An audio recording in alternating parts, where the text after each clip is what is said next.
Good afternoon, my lovers. I'm back out on my fields, and today it's going to be a bit more of an experiment rather than solid metal detecting like I normally do, because I've got this auger to put into the ground to drill deep holes. It's only about so big, not very big, like, you know, 10 centimeters, little drill, and I'm going to put it deep into the ground, and then I'm going to put in there my extendable pinpointer. I'll show you it in a minute.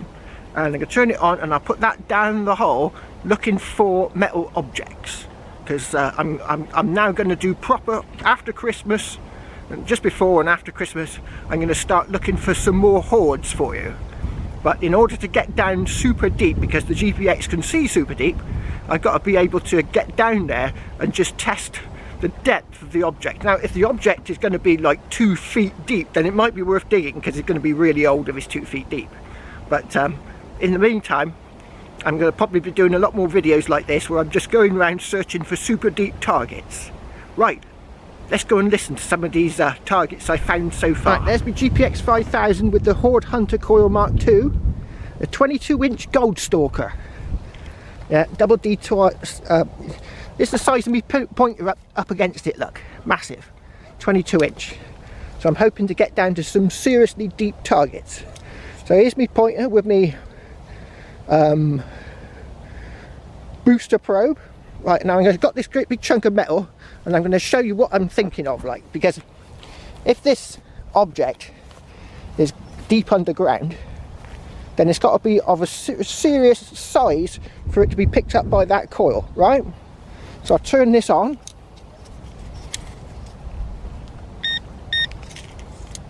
Right, so you watch this. When I put the pointer down the hole, if the object is quite large, then it should pick it up at quite a good distance.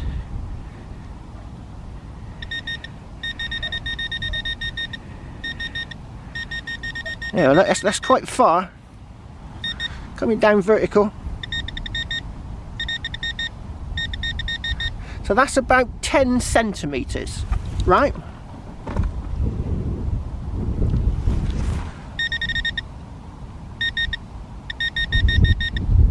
Probably a bit more than 10. So what I'm going to do with the auger is I'm going to get some tape, and I'm going to mark the shaft of the auger 10 centimeters with red tape, and then I'm going to drill, because this is detecting to a depth of 10 centimeters. Then I'm going to drill down to the object, and then remember, it's got to be quite a large size for it to be detected. A faint signal with this coil only picks up large things. It doesn't tend to pick up small coins at the surface, but anything super deep has to be quite big for it to pick it up. So that's the theory anyway, and I think it's a pretty sound one. So let's go and listen to the targets.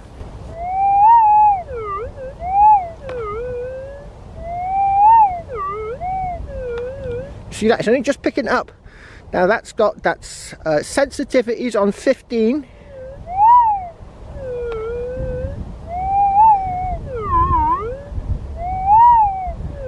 You're going to hear it drawing.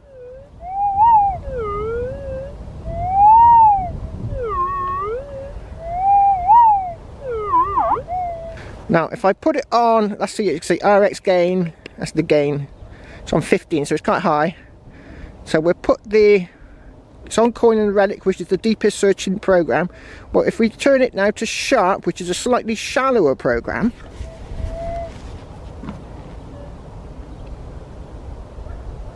it's gone. So this has to be quite deep. If I pump it,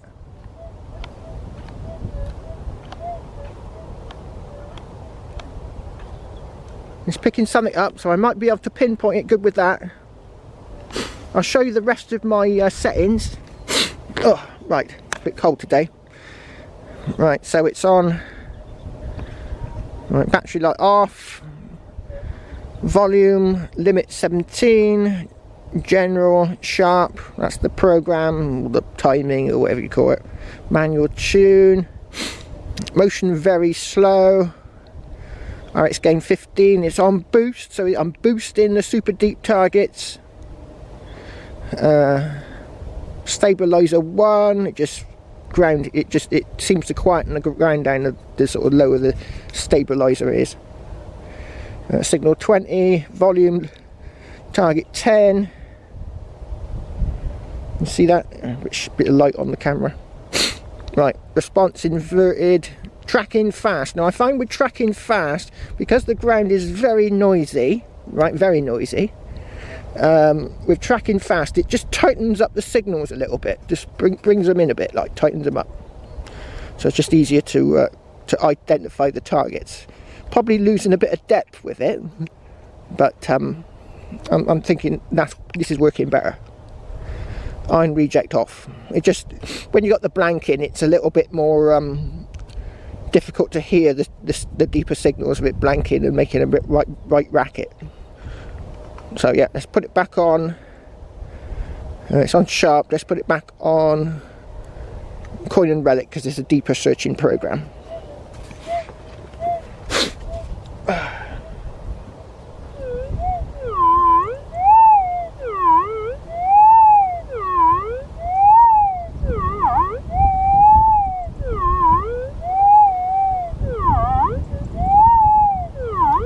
And one of the reasons why I'm doing this is because I'd like to, it's difficult to know what the depths of signals sound like.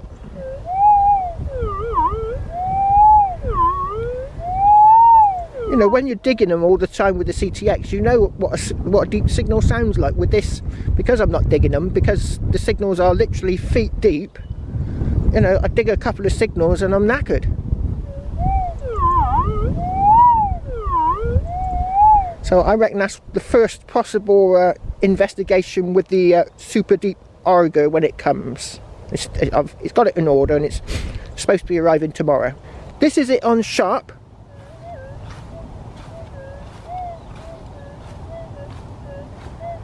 Yeah, you barely hear it. Just a bit of a squeak. And we put it on coin and relic.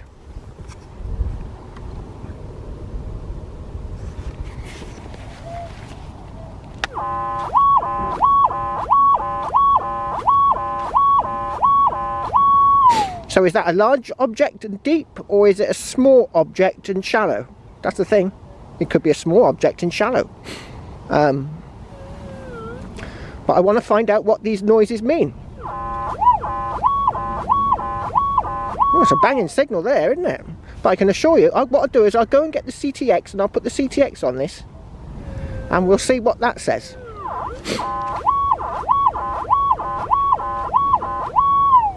There it is. There's my CTX 11-inch coil up against the monster Gold Stalker. 11-inch up to 22-inch. So you can see it's substantially bigger. Right, there's this target. It's just here.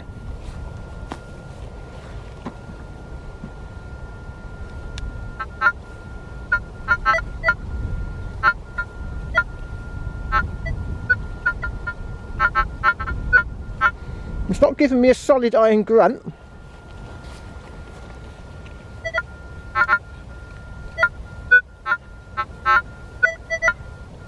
It's actually got quite a few nice little squeaks in there.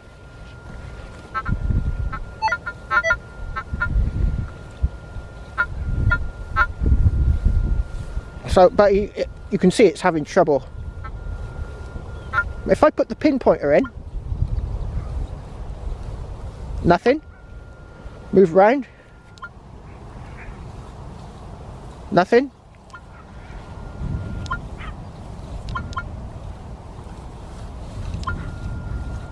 Nothing. So you can see that this object, try it again. Oh, it had a little bit of a squeak there on the pinpointer. So, yeah, it's just there somewhere. Let's try that again. If you're metal detecting and you want it to pinpoint, what you do is you pick your coil up, you move it away, you push in your pinpointer and bring it back. And what that does is it really pounds up the, oh, it's getting something, Ah, just there. Look, you can just see it coming. Yeah, it's just there. Right, so I'll mark that as the dead center. So that's one thing I can do. Look, I can use the CTX to pinpoint the exact location. So now when I go down with the auger, I can go down at least 15 inches, because this detector can see 15 inches without the fear of damaging it.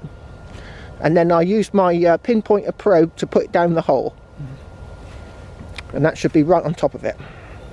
So I'll be going down every 10 centimeters with the auger, and I got an extension pole to about 4 feet, because that thing will see to the depth of about 5 feet deep, which is incredible. But yeah, right, what I'm going to do now is I'm going to go around trying to find a few more super deep targets with the GPX 5000 and my Hoard Hunter coil, and when I come out on Saturday I'll have some targets to dig for your delight. Go, I've been searching all day for this signal. I think I found one. Now, like I said before, the signal's got to go up and down, up and down, slowly.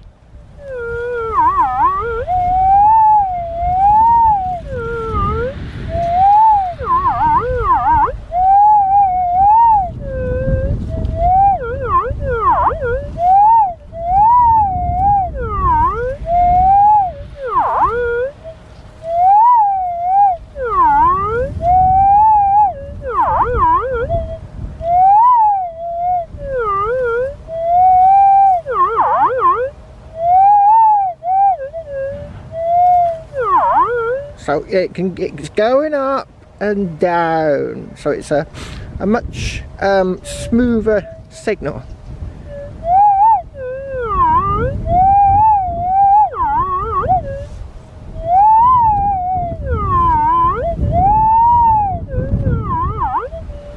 So it's near as damn it to a deep sounding signal as I can get in this field, because this is so full of trash that it's difficult to get in between the big chunks of rubbish.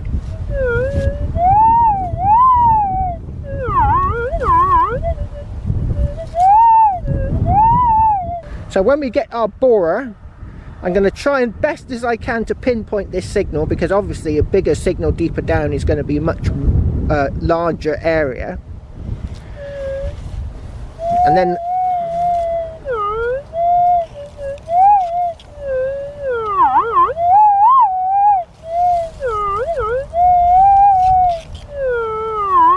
now it'd probably be working a lot better if I had my what they call it, ground balance turned on, but I haven't, because the little trigger mechanism, the little wire it plugs into the box, broke, so I haven't got that. So if you're looking at the video and saying, oh, it sounds terrible, that's why.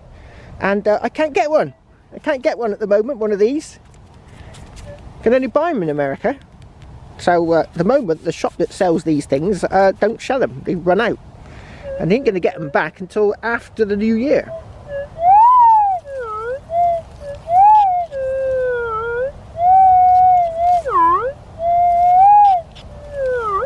So I reckon that's a deep one. What do you think, experts? Smooth up and down. Now I know for a fact that this, you see my shadow?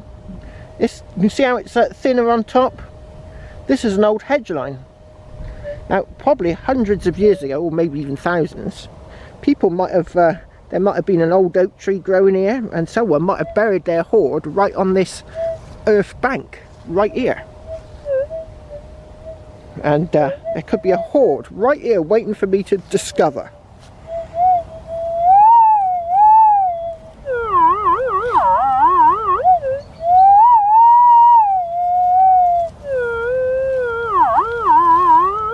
It's a nice smooth and long signal. Right, I'm going to pack in soon, because the sun's going down and I've been hunting for this signal all day, and I think I've finally found it. The other signals I think are just too sharp. Right, that's it, me lovers. I'm going to pack in. Today I was just looking for for targets, and I think I've found a good one. I think it's possible that there might be a hoard just there along the old hedge line. Like I said, there might have been a tree there thousands of years ago and someone buried a hoard right on it.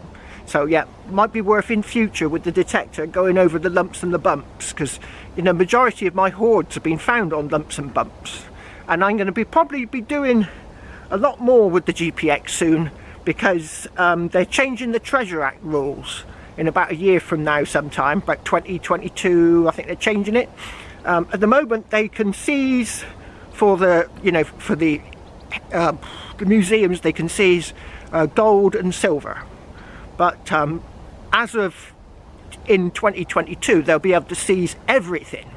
So if I found a hoard of, say, Roman artifacts and they were all bronze, then that belongs to me and after the landowner. But in a year's time, it'll belong to, you know, the museums, and they'll give me a token value, which is about 1/5 of its true value. So if I'm going to be finding a hoard, then I better do it soon. So I'm going to be using the GPX, and I'm going to be properly hoard hunting from now on until I find a hoard. Cheers!